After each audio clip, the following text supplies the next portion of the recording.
Ya baik pemirsa, kami lanjutkan. Mas Hussein, dari segitu banyak upaya, perjanjian, pertemuan, saling mengirim delegasi, bagaimana dengan proses negosiasi yang berjalan di Mesir kali ini? Seperti apa harapan dan juga bahkan mungkin prediksi Anda? Apakah akan bertemu sebuah titik cerah atau ternyata hanya proses tarik-menarik kepentingan saja? Ya, jadi gini, saya setuju dengan apa tadi statement dari Pak Dian ya, yang mengatakan kita sebagai konsumen media dan berita kadang terlalu cepat euforia gitu kan.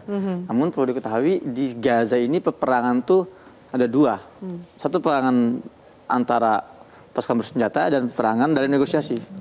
Dan ketika saya bicara peperangan, benar-benar peperangan karena kita tahu lah Israel ini kan teman lawan negosiasinya kan ditargetin kan. Kemarin di Qatar dibunuhin gitu. Istilahnya dibunuh, ditarget. Jadi bayangkan betapa nggak mudahnya, dan setiap kali terjadi negosiasi perundingan secara tidak langsung yang dimediasi oleh Qatar, Turki dan Amerika, itu beban moral sangat berat sekali di punggung para politisi-politisi gerakan Hamas, karena mereka itu nasib 2 juta warga Gaza juga di tangan mereka gitu loh. Jadi memang mereka benar-benar harus teliti sekali dalam mengambil keputusan. Dan ini bukan sekali 2 kali ya. Hamas ini kan, saya tinggal di Gaza selama 12 tahun dan berkali-kali mereka mengakhiri perang seperti ini dengan negosiasi serupa gitu. Ya. Cuman kalau ini kan nggak bisa disamakan, ini genocide selama 2 tahun. Ya. Namun pada akhirnya memang warga Gaza itu paham lah. Sebetulnya mereka nggak bisa ngandelin Amerika, PBB sebagai pihak yang. Jadi mereka juga sudah sadar. Mereka sadar dari awal. Ya ini semua hanya drama dan gimmick-gimmick yang harus mereka lewati gitu kan. Pada akhirnya yang membuat Israel, Amerika itu bersedia untuk berunding secara terbuka dengan Hamas adalah kekuatan masyarakat di Gaza.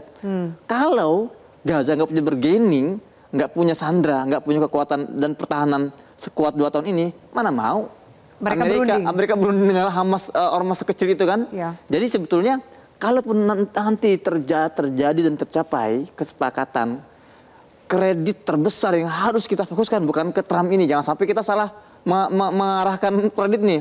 Karena Trump juga jangan lupa, Trump ini kan sudah mengusahakan Nobel perdamaian kan. Dia kan dia punya target ambisi pribadi. Iya. Nah, dan itu hati-hati. Gitu. Hati-hati. Maka dan Anda lihat bahwa proses upaya dia baik-baik jadi penengah ini targetnya adalah ke sana. Ya, tidak ada namanya kepentingan perdamaian dunia. Nggak ada.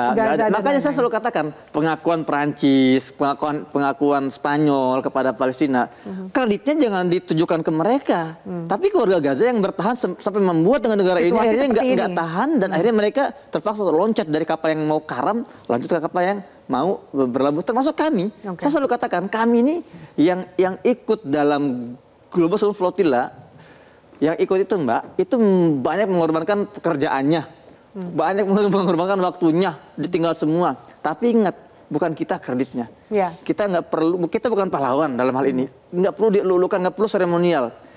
Apa yang kita lakukan ini adalah basic humanity. Ini adalah hal terkecil yang bisa kita lakukan agar kita masih layak disebut sebagai seorang manusia. Misi kemanusiaan terbesar adalah itu kan? Ya, sejauh ini. Baik. Download Metro TV Extend sekarang.